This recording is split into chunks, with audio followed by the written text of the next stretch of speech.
Assalamualaikum, halo sobat, apa kabar semua? Semoga kalian sehat selalu ya.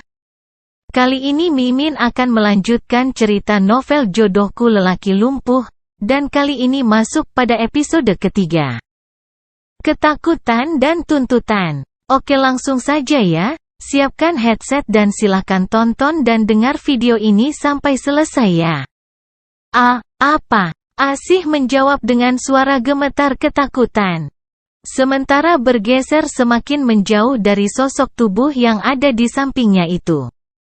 Kau, siapa? Asih punya tebakan, tapi tidak bisa menahan pertanyaan itu, karena kamar itu sekarang benar-benar gelap. Asih sama sekali tidak bisa melihat apapun. Ia hanya ingin memastikan jika pria yang ada di sampingnya benar-benar elang. Sepertinya kau tidak terlalu pintar. Nada mengejek yang sangat nyata terdengar di sana. Aku hanya ingin kau pikir ada orang yang akan berani naik ke atas ranjang ini selain aku? Terdengar geraman yang lebih berat lagi, dan Asih terdiam. Sepertinya apapun yang akan dikatakan saat ini, hanya akan berbuat kesalahan. Tapi paling tidak, sudah jelas jika pria yang ada di depannya adalah elang. Kau belum menjawab pertanyaanku. Elang mengingatkan Asih tentang pertanyaan yang tadi. Pertanyaan apa? Tentu saja Asih kebingungan, karena terlalu gugup. Dan sejak tadi Asih sedang sibuk berusaha untuk menatap wajah elang. Mencoba untuk mengenali bentuk wajahnya di kegelapan. Apakah kepintaranmu sangat minimalis? Bagaimana kau bisa lupa pertanyaan yang aku ajukan tidak lebih dari 5 menit lalu? Elang kembali mencela. Dalam kegelapan, Asih melihat bagaimana kepalanya menoleh menatapnya. Aku tidak bohong, akhirnya mengerti apa yang dibahas oleh elang. Asih tadinya ingin memprotes hinaan yang ditujukan elang untuknya. Asih tidak akan mengatakan dirinya sangat pintar. Tapi juga tidak bodoh. Tapi pembelaan itu tertelan gugup, begitu pemahaman itu datang. Itu, maksudnya, aku Asih bahkan tidak tahu harus mengatakan apa. Lidahnya seolah terbelit oleh begitu banyak hal berkelebat dalam kepalanya. Yang utama tentu saja Asih tidak ingin tidur dengan pria yang ada di sampingnya sekarang. Hatinya jelas berada jauh di luar sana. Dan pengalaman Asih di bidang itu adalah nihil. Hasta sangat sopan. Meski sudah bersama hampir 1 tahun, Hasta bahkan jarang menggandeng tangannya. Lalu pikiran itu dengan cepat berganti, teringat percakapan antara Tika dan temannya tadi. Percakapan yang diharapkan Asih berisi kenyataan. Akan mudah melalui malam ini. Kalau memang keadaan elang seperti itu. Tapi harapan Asih terlalu jauh. Ucapan elang yang berikut memusnahkan harapan Asih. Kau gugup. Apa kau masih perawan? Berarti tidak rugi aku membelimu dengan harga ratusan juta. Dan saat itu juga, Asih merasa tubuhnya terhempas dan remuk bersama dengan harga dirinya. Bibir Asih gemetar. Dalam usahanya menahan tangis. Dan yang paling buruk, Asih tidak mempunyai hak untuk membela diri, karena elang adalah benar. Dirinya memang hanya wanita yang dijual oleh ayahnya. Frasa yang tidak terpikirkan oleh Asih, karena ia hanya berniat untuk membantu ayahnya. Asih berpikir tujuan pernikahan ini adalah mulia. Di lain pihak, bagi elang, tidak ada sisi mulia dari apa yang dilakukan Asih. Elang membelinya seharga 250 juta. Uang yang banyak mungkin, tapi Asih merasa terlalu murah untuk harga tubuhnya. Tapi sudah terjadi. Uang sudah berpindah tangan, dan sudah ada surat yang ditandatangani olehnya. Saat ini dirinya adalah milik elang. Kau masih diam? Cepat buka bajumu. Aku ingin melihat bagaimana bentuk tubuh seharga 250 juta. Elang kembali menyuarakan kalimat yang mengiris, membuka air mata Asih yang sejak tadi sudah tertahan. Ia belum pernah merasa begitu rendah sekaligus tidak berdaya seperti saat ini. Asih bisa merasakan tangannya yang mengepal dengan sangat erat gemetar. Menahan badai emosi, marah, malu, takut secara bersamaan. Sepertinya 250 juta tidak datang dengan fitur canggih. Apa harus aku yang membuka bajumu? Asih tersentak. Saat tiba-tiba saja elang menarik bahunya membuatnya kembali berbaring. Asih menutup mulutnya dengan tangan, menahan isakan saat tangan elang mulai membuka kancing daster yang dipakainya. Asih tidak akan melawan, karena apa yang dilakukan elang adalah haknya.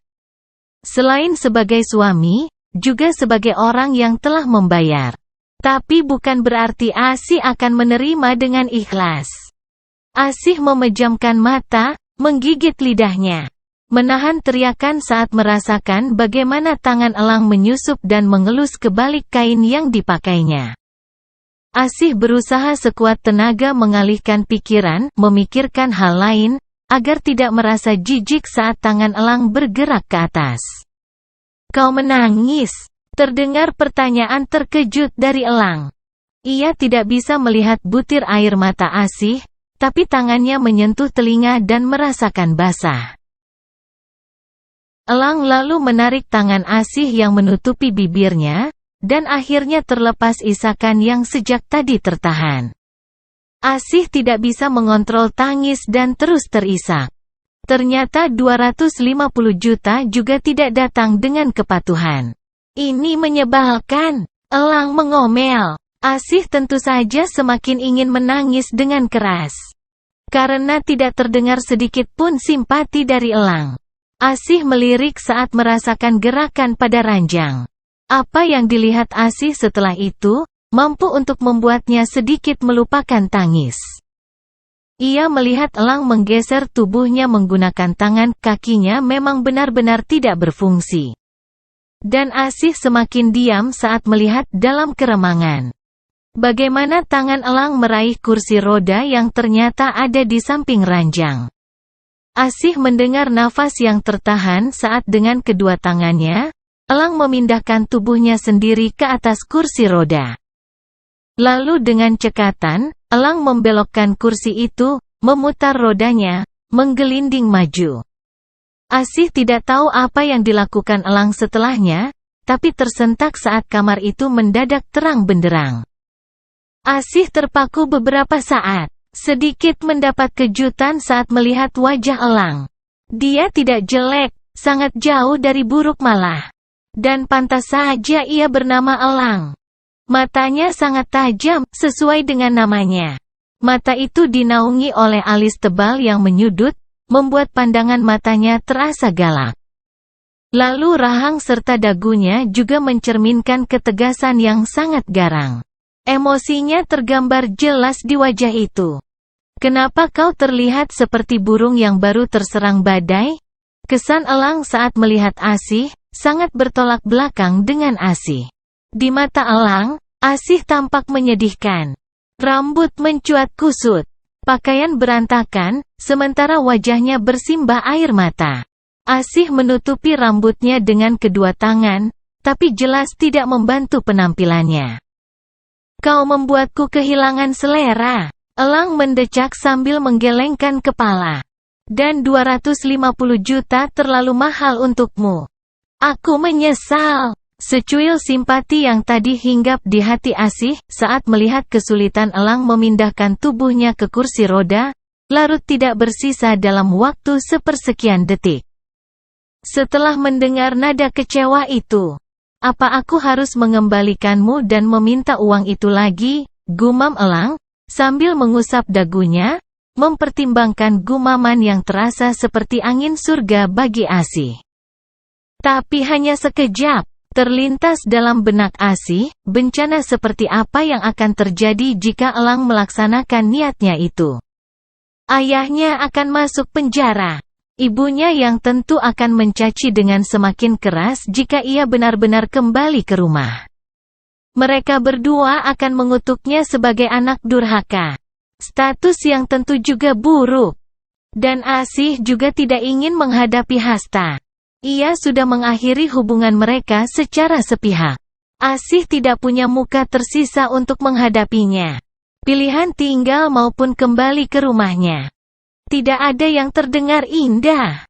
Lalu pesan dari Mbah Marsya terngiang di telinga Asih.